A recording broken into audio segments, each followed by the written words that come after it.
Hello friend, मैं Vinod Kumar Vedanta civil services classes के online platform पर आप सबका स्वागत करता हूं। मैं फिर आज उपस्थित हूं एनसीईआरटी सीरीज के साथ, और ये क्लास 10th का पॉलिटी का बुक्स है जो जिसका आज तीसरा दिन है। हम लोग तीसरे चैप्टर का विश्लेषण करेंगे और समझने की कोशिश करेंगे कि ये तीसरे चैप्टर में क्या कहा गया है और क्या किस तरह हमारे एग्ज़ाम के लिए इम्पोर्टेंट है।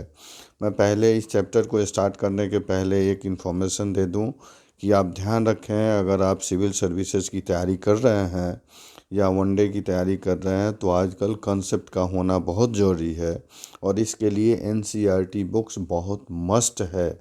एनसीईआरटी बुक्स को अच्छे से पढ़ें समझें, क्योंकि एनसीईआरटी बुक्स जो है यह बेसिक नॉलेज देता है, बेसिक मजबूत होती है इससे, और तब आप एडवांस की तरफ बढ़ते हैं। यानी बेसिक के साथ साथ कंसेप्ट की क्लैरिटी भी यहाँ से आपको मिलती है।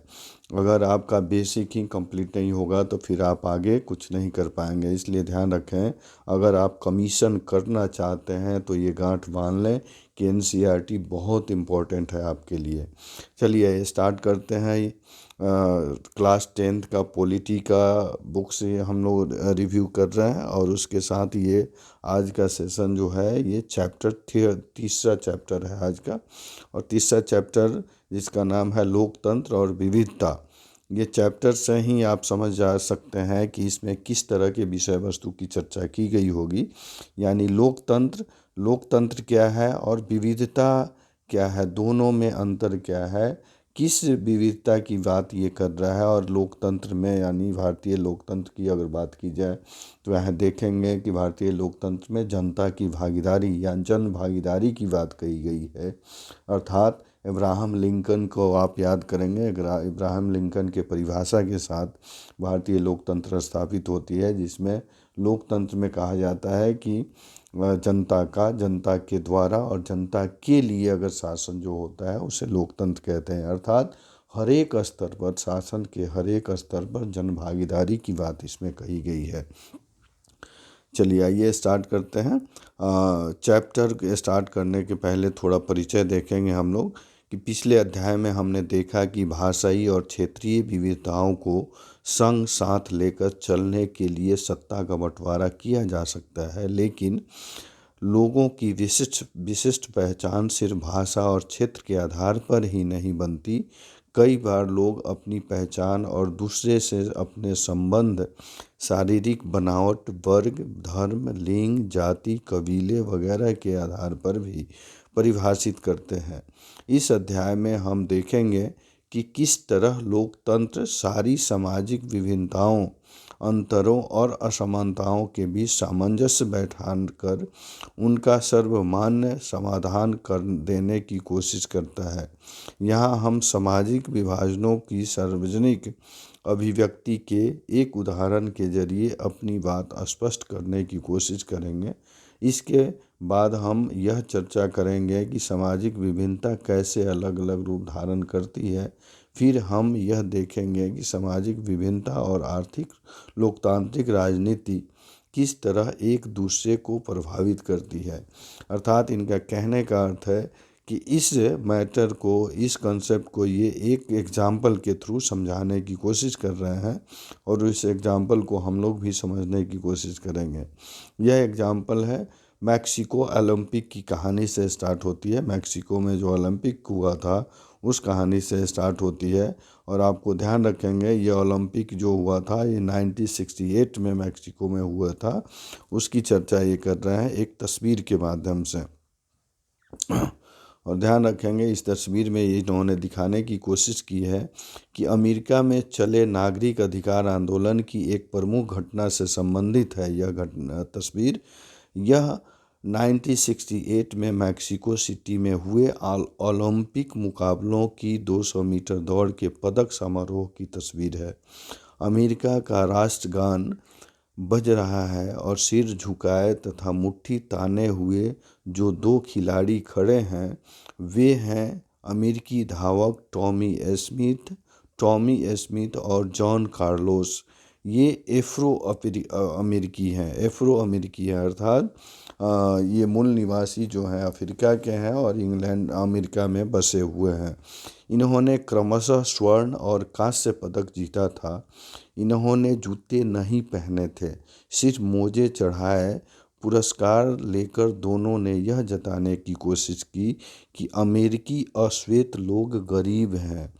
स्मिथ ने अपने गले में एक काला मफलर जैसा परिधान भी पहना था, जो अश्वेत लोगों के आत्मगौरव का प्रतीक था। कार्लोस ने मारे गए श्वेत लोगों की याद में काले मनकों का एक माला पहनी थी। अपने इन प्रतीकों और तौर तरीकों से उन्होंने अमेरिका में होने वाले रंग भेद के प्रति अंतर्राष्ट्रीय बिरादरी का ध्यान खींचने की कोशिश की। काले दस्ताने और बंधी हुई मुठियाँ अश्वेत शक्ति की प्रतीक थी। रजत पदक जीतने वाले ऑस्ट्रेलियाई धावक पीटर नॉर्मन ने पुरस्कार समारोह में अपनी जर्सी पर मानवाधिकार का बिल्ला लगाकर इन दोनों अमेरिकी खिलाड़ियों के प्रति अपना समर्थन जताया। क्या कार्लोस और स्मिथ द्वारा अमेरिकी समाज के आंतरिक मामलों को अंतर्राष्ट्रीय मंच पर उठाना उचित था? क्या आप इनके काम को राजनीतिक मानेंगे? देखिए, क्वेश्चन से ये शुरू करना है, इसको समझेंगे। पीटर नॉर्मन, जो न तो अमेरिकी थे न अश्वेत, क्योंकि इस विरोध में शामिल हो गए, क्या आप उनकी जगह होते तो ऐसा करते?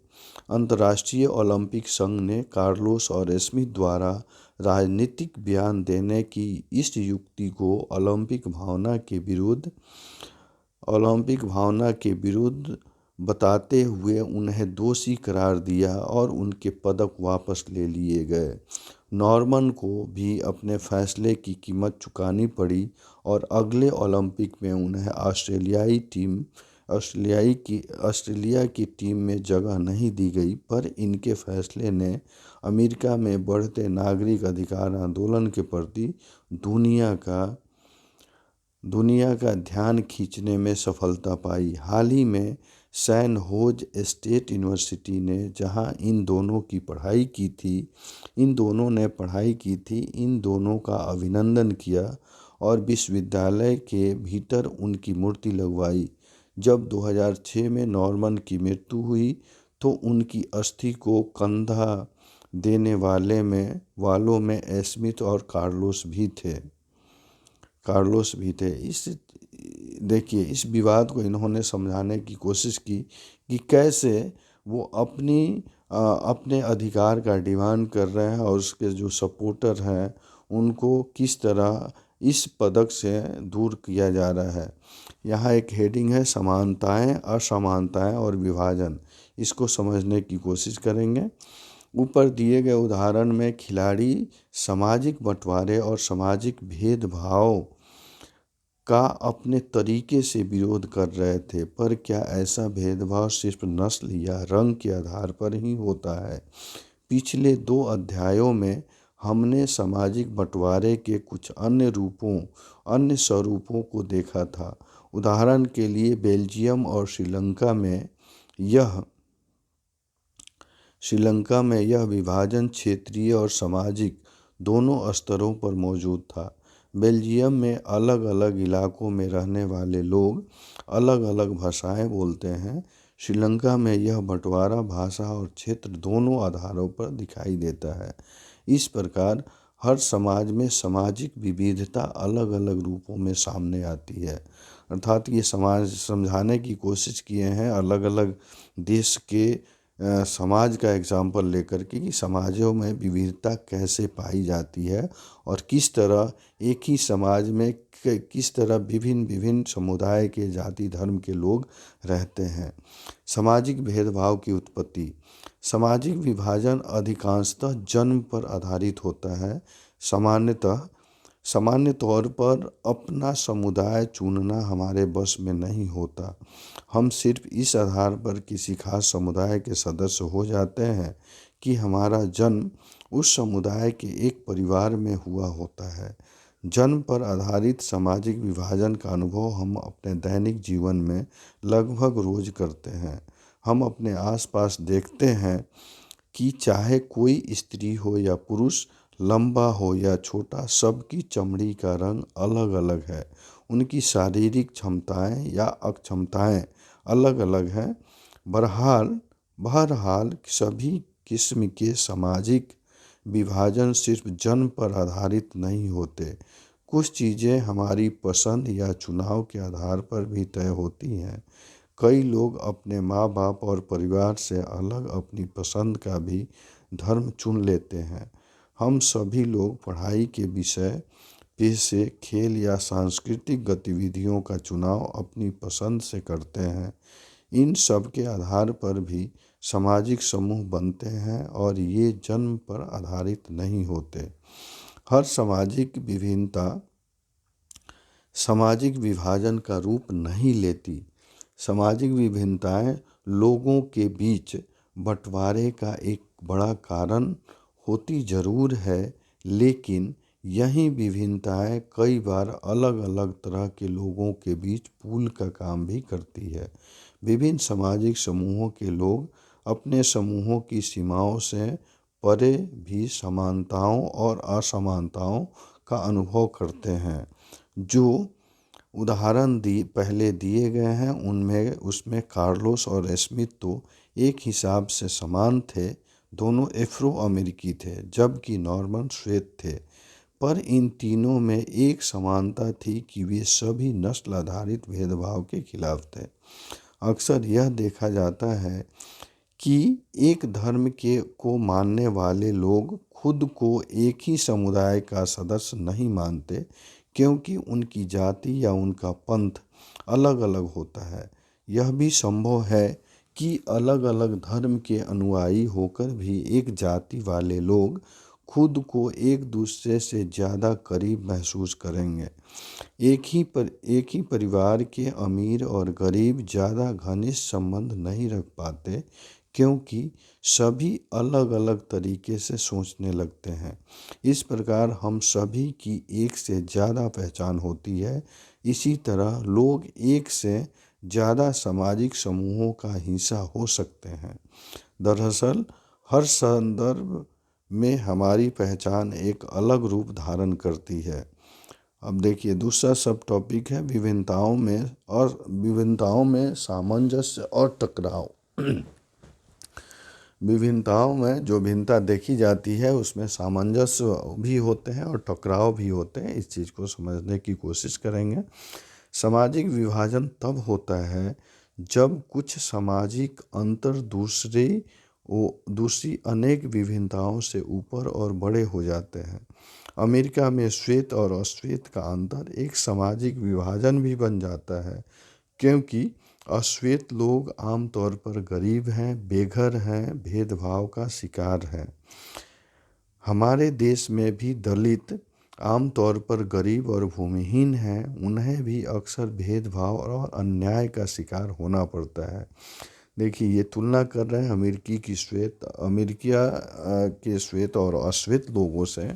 जैसे आमतौर पर भारत में देखा जाता है कि जो दलित वर्ग हैं वो आमतौर पर गरीब भी होते हैं और भूमिहीन होते हैं, और उन्हें अक्सर भेदभाव और अन्याय का शिकार होना पड़ता है। जब एक तरह का सामाजिक अंतर अन्य अंतरों से ज़्यादा महत्वपूर्ण बन जाता है और लोगों को यह महसूस होने लगता है कि वे दूसरे समुदाय के हैं, तो इससे एक सामाजिक विभाजन की स्थिति पैदा होती है। अगर एक सी सामाजिक असमानताएं कई समूहों में मौजूद हो, तो फिर एक समूह के लोगों के लिए दूसरे समूहों से अलग पहचान बनाना मुश्किल हो जाता है। इसका मतलब यह है कि किसी एक मुद्दे पर कई समूहों के हित एक जैसे हो जाते हैं, जबकि किसी दूसरे मुद्दे पर उनके नज़रिए में अंतर हो सकता है। उत्तरी आयरलैंड और नीदरलैंड का उदाहरण लें। दोनों ही ईसाई बहुल देश हैं, लेकिन यहाँ के लोग प्रोटेस्टेंट और कैथोलिक खेमे में बंटे हैं। उत्तरी आयरलैंड में वर्ग और धर्म के बीच गहरी समानता है। वहाँ का कैथोलिक समुदाय गरीब है, लंबे समय से उसके साथ भेदभाव होता आया है। नीदरलैंड में वर्ग और धर्म के बीच ऐसा मेल दिखाई नहीं देता। वहाँ कैथोलिक और प्रोटेस्टेंट दोनों में अमीर और गरीब हैं। परिणाम यह है कि उत्तरी आयरलैंड में कैथोलिकों और प्रोटेस्टेंटों के बीच भारी मारकाट चलती रही है, पर नीदरलैंड में ऐसा नहीं होता। जब सामाजिक विभिन्नताएं एक दूसरे में गुंथ जाती हैं तो एक गहरे सामाजिक विभाजन की जमीन तैयार होने लगती है। यहाँ ये सामाजिक विभिन्नताएं एक साथ कई समूहों में विद्यमान होती है, वहाँ उन्हें संभालना अपेक्षाकृत आसान होता है। आज अधिकतर समाजों में कई किस्म के विभाजन दिखाई देते हैं। देश बड़ा हो या छोटा, इससे खास फर्क नहीं पड़ता। भारत काफ़ी बड़ा देश है और इसमें अनेक समुदाय के लोग रहते हैं। बेल्जियम छोटा देश है पर बेल्जियम छोटा देश है देखेंगे, पर वहाँ भी अनेक समुदाय के लोग हैं। जर्मनी और स्वीडन जैसे समरूप समाज में भी, जहाँ मोटे तौर पर अधिकतर लोग एक ही नस्ल और संस्कृति के हैं, दुनिया के दूसरे हिस्से में पहुँचने वाले लोगों के कारण तेज़ी से बदलाव हो रहा है। ऐसे लोग अपने साथ अपनी संस्कृति लेकर पहुँचते हैं, जिनमें अपना अलग समुदाय बनाने की प्रवृत्ति होती है। इस हिसाब से आज दुनिया के अधिकतर देश बहुसांस्कृतिक हो गए हैं। यानी देखा जा रहा है कि ये मॉडर्न आधुनिक समय में जब एक दूसरे के लोग एक दूसरे के देश में पलायन कर रहे हैं, वहाँ नौकरी करने जा रहे हैं, वहाँ जॉब कर रहे हैं, वहाँ बस रहे हैं, तो बसने के क्रम में उनकी संस्कृति, उनका स्वभाव, उनका खान पान सब ट्रांसफ़र हो रहा है, जिसके वजह से ये संस्कृति एक दूसरे पर हावी हो रही है और मिलजुल जा रही है। जिससे कहा जा सकता है कि एक बहुसांस्कृतिक देश की उत्पत्ति आए दिन हो रही है। सामाजिक विभाजन की राजनीति को समझने की कोशिश करेंगे। इस सामाजिक विभाजन राजनीति को किस तरह प्रभावित करता है। सामाजिक विभाजन राजनीति को किस प्रकार प्रभावित करते हैं, इसको समझने की कोशिश करेंगे। राजनीति का इन सामाजिक विभाजनों से क्या लेना देना है। पहली नज़र में तो राजनीति और सामाजिक विभाजनों का मेल बहुत खतरनाक और विस्फोटक लगता है। लोकतंत्र में विभिन्न राजनीतिक पार्टियों के बीच प्रतिद्वंदिता का माहौल होता है। इस प्रतिद्वंदिता के कारण कोई भी समाज फूट का शिकार बन सकता है। अगर राजनीतिक दल समाज में मौजूद विभाजनों के हिसाब से राजनीतिक होड़ करने लगे तो इससे सामाजिक विभाजन राजनीतिक विभाजन में बदल सकता है और ऐसे में देश विखंडन की तरफ जा सकता है। ऐसा कई देशों में हो चुका है। हाँ, जबकि देखेंगे ऐसा कई देशों में ये कह रहे हैं हो चुका है। आगे यहाँ पे देखेंगे परिणामों का दायरा। उत्तरी आयरलैंड का ही उदाहरण लें, जिसका जिक्र हम ऊपर कर चुके हैं। ग्रेट ब्रिटेन का यह हिस्सा काफ़ी लंबे समय से हिंसा, जातीय कटुता और राजनीतिक टकराव की गिरफ्त में रहा है।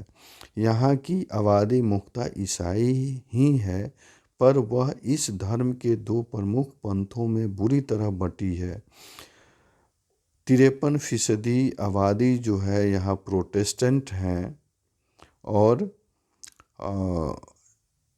यहाँ देखा जाए जबकि 44% रोमन कैथोलिकों का प्रतिनिधित्व नेशनलिस्ट पार्टियां करती हैं। उनकी मांग है कि उत्तरी आयरलैंड को आयरलैंड गणराज्य के साथ मिलाया जाए, जो कि मुख्यतः कैथोलिक बहुल है। प्रोटेस्टेंट लोगों का प्रतिनिधित्व यूनियनिस्ट पार्टियां करती है, जो ग्रेट ब्रिटेन के साथ ही रहने के पक्ष में है।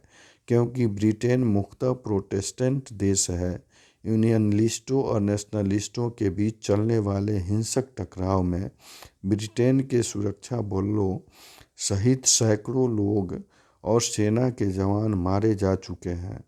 1998 में ब्रिटेन की सरकार और नेशनलिस्टों के बीच शांति समझौता हुआ जिसमें दोनों पक्षों ने हिंसक आंदोलन बंद करने की बात स्वीकार की।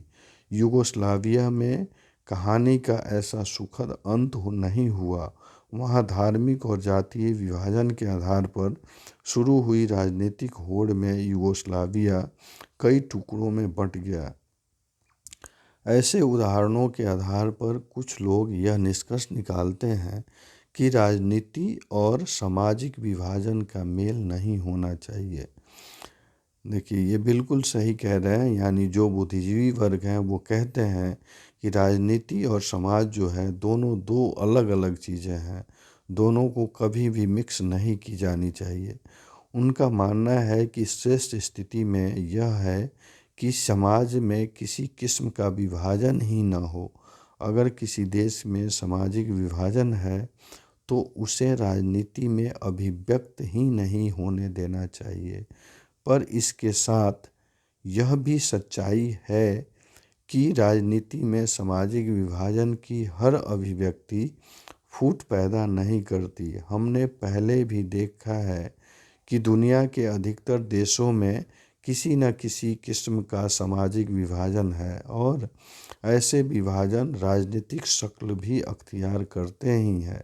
लोकतंत्र में राजनीतिक दलों के लिए सामाजिक विभाजनों की बात करना तथा विभिन्न समूहों से अलग अलग वायदे करना बड़ी मुश्किल बात है। विभिन्न समुदायों को उचित प्रतिनिधित्व देने का प्रयास करना और विभिन्न समुदायों की उचित मांगों और ज़रूरतों को पूरा करने वाली नीतियां बनाना भी इसी कड़ी का हिस्सा है। अधिकतर देशों में मतदान के स्वरूप और सामाजिक विभाजन के बीच एक प्रत्यक्ष संबंध दिखाई देता है। इसके तहत एक समुदाय के लोग आमतौर पर किसी एक दल को दूसरे के मुकाबले ज़्यादा पसंद करते हैं और उसी को वोट देते हैं। कई देशों में ऐसी पार्टियां हैं जो सिर्फ एक ही समुदाय पर ध्यान देती है और इसी के हित में राजनीति करती है, पर इस सब की परिणति देश के विखंडन में नहीं होती। अर्थात देखिए, ये समझाने की कोशिश कर रहे हैं कि बहुत सारी पार्टियां जो हैं ये जाति समूह को प्रभावित करती हैं या जाति समूह से प्रेरित होती हैं, जो देश हित में सही नहीं है। अब देखिए, ये तीन आयाम इसको समझने की कोशिश करेंगे। सामाजिक विभाजनों की राजनीति का परिणाम तीन चीज़ों पर निर्भर करता है। तीन चीज़ों पर निर्भर करता है। पहला चीज़ ये क्या है, इसकी चर्चा कर रहे हैं। यहाँ समझने की हम लोग कोशिश करेंगे कि पहली चीज़ है लोगों में अपनी पहचान के प्रति आग्रह की भावना। पहचान के प्रति क्या कह रहे हैं? आग्रह की भावना। अगर लोग खुद को सबसे विशिष्ट और अलग मानने लगते हैं तो उनके लिए दूसरे के साथ तालमेल बैठाना बहुत मुश्किल हो जाता है। जब तक उत्तरी आयरलैंड के लोग खुद को सिर्फ प्रोटेस्टेंट या कैथोलिक के तौर पर देखते रहेंगे तब तक उनका शांत हो पाना संभव नहीं है। अगर लोग अपनी बहुस्तरीय पहचान के प्रति सचेत हैं और उन्हें राष्ट्रीय पहचान का हिस्सा या सहयोगी मानते हैं तब कोई समस्या नहीं होती। जैसे बेल्जियम के अधिकतर लोग खुद को बेल्जियाई ही मानते हैं, भले ही वे डच या जर्मन बोलते हों। इस नज़रिए से उन्हें साथ साथ रहने में मदद मिलती है। हमारे देश में भी ज़्यादातर लोग अपनी पहचान को खुद लेकर ऐसा ही नज़रिया रखते हैं। वे खुद को पहले भारतीय मानते हैं, फिर किसी प्रदेश, क्षेत्र, भाषा, समूह या धार्मिक और सामाजिक समुदाय का सदस्य। देखिए, ये जो है ये स्टेटमेंट अखंडता को दर्शाता है। अर्थात हम भारतीय हैं तो उसमें क्षेत्र, समुदाय, समूह, धार्मिक और ये सब कुछ कोई मायने नहीं रखता। फिर ये दूसरी चीज़ को समझाने की यहाँ कोशिश कर रहे हैं। ये कह रहे हैं दूसरी महत्वपूर्ण चीज़ है कि किसी समुदाय की मांग को राजनीतिक दल कैसे उठा रहे हैं। संविधान के दायरे में आने वाले और दूसरे समुदाय को नुकसान न पहुंचाने वाली मांगों को मान लेना आसान है। श्रीलंका में श्रीलंका में श्रीलंकाई केवल सिंहलियों के लिए की मांग तमिल समुदाय की पहचान और हितों के खिलाफ थी। यूगोस्लाविया में विभिन्न समुदाय के नेताओं ने अपने जातीय समूह की तरफ से ऐसी मांगें रख दी जिन्हें एक देश की सीमा के भीतर पूरा करना असंभव था। तीसरी चीज़ है तीसरी चीज़ की ये बात कर रहे हैं और कह रहे हैं कि तीसरी चीज़ है सरकार का रुख, कि सरकार का रुख क्या है, सरकार इन मांगों पर क्या प्रतिक्रियाएं व्यक्त करती है, यह भी महत्वपूर्ण है। जैसा कि हमने बेल्जियम और श्रीलंका के उदाहरणों में देखा, अगर शासन सत्ता में साझेदारी करने को तैयार हो और अल्पसंख्यक समुदाय की उचित मांगों को पूरा करने का प्रयास ईमानदारी से किया जाए तो सामाजिक विभाजन मुल्क के लिए खतरा नहीं बनते। अगर शासन राष्ट्रीय एकता के नाम पर किसी ऐसी मांग को दबाना शुरू कर देता है तो अक्सर उल्टे और नुकसानदेह परिणाम ही निकलते हैं। ताकत के दम पर एकता बनाए रखने की कोशिश अक्सर विभाजन की ओर ले जाती है। इस तरह किसी देश में सामाजिक विभिन्नता पर जोर देने की बात को हमेशा खतरनाक मानकर नहीं चलना चाहिए। लोकतंत्र में सामाजिक विभाजन की राजनीति अभिव्यक्ति एक सामान्य बात है और यह एक स्वस्थ राजनीति का लक्षण भी हो सकता है। इसी से विभिन्न छोटे सामाजिक समूह हाशिए पर पड़ी ज़रूरतों और परेशानियों को जाहिर करते हैं और सरकार का ध्यान अपनी तरफ खींचते हैं। राजनीति में विभिन्न तरह के सामाजिक विभाजनों की अभिव्यक्ति ऐसे विभाजनों के बीच संतुलन पैदा करने का काम भी करती है। इसके चलते कोई भी सामाजिक विभाजन एक हद से ज़्यादा उग्र नहीं हो पाता। इस स्थिति में लोकतंत्र मजबूत ही होता है। पर विभिन्नता के प्रति सकारात्मक नज़रिया रखना और सभी चीज़ों को समाहित करने की इच्छा रखना इतना आसान मामला नहीं है। जो लोग खुद को वंचित, उपेक्षित और भेदभाव का शिकार मानते हैं, उन्हें अन्याय से संघर्ष भी करना होता है। ऐसी लड़ाई अक्सर लोकतांत्रिक रास्ता ही अख्तियार करती है। लोग शांतिपूर्ण और संवैधानिक तरीके से अपनी मांगों को उठाते हैं और चुनाव के माध्यम से उसके लिए दबाव बनाते हैं, उसका समाधान पाने का प्रयास करते हैं।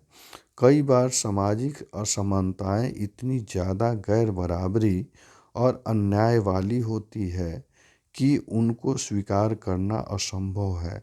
ऐसी गैर बराबरी और अन्याय के खिलाफ होने वाला संघर्ष कई बार हिंसा का रास्ता भी अपना लेता है और शासन के खिलाफ उठ खड़ा होता है। इतिहास बताता है कि ऐसी तमाम गड़बड़ियों की पहचान करने और विविधता को समाहित करने का लोकतंत्र ही सबसे अच्छा तरीका है। अर्थात ये लोकतंत्र की महत्वपूर्ण विशेषताओं को समझाने की कोशिश किए हैं कि कैसे विविधता में भी हम लोकतंत्रात्मक शासन व्यवस्था बनाए रख सकते हैं अगर सहयोग और समर्पण की भावना हो। इसलिए इस बात को समझना अति आवश्यक है। चलिए, ये चैप्टर यहीं पे ख़त्म होता है। नेक्स्ट चैप्टर में फिर हम लोग मिलते हैं। और एक मैं आपसे रिक्वेस्ट कर दूं कि आप इस चैनल को लाइक, शेयर और सब्सक्राइब ज़रूर करें ताकि मैं कोई भी ऑडियो वीडियो डालूं तो नोटिफिकेशन पहली बार आपके पहुंचे पहुँचे और आप इससे लाभान्वित हो सकें। तब चलिए मिलते हैं अगले वीडियो में। तब तक के लिए धन्यवाद। Thank you.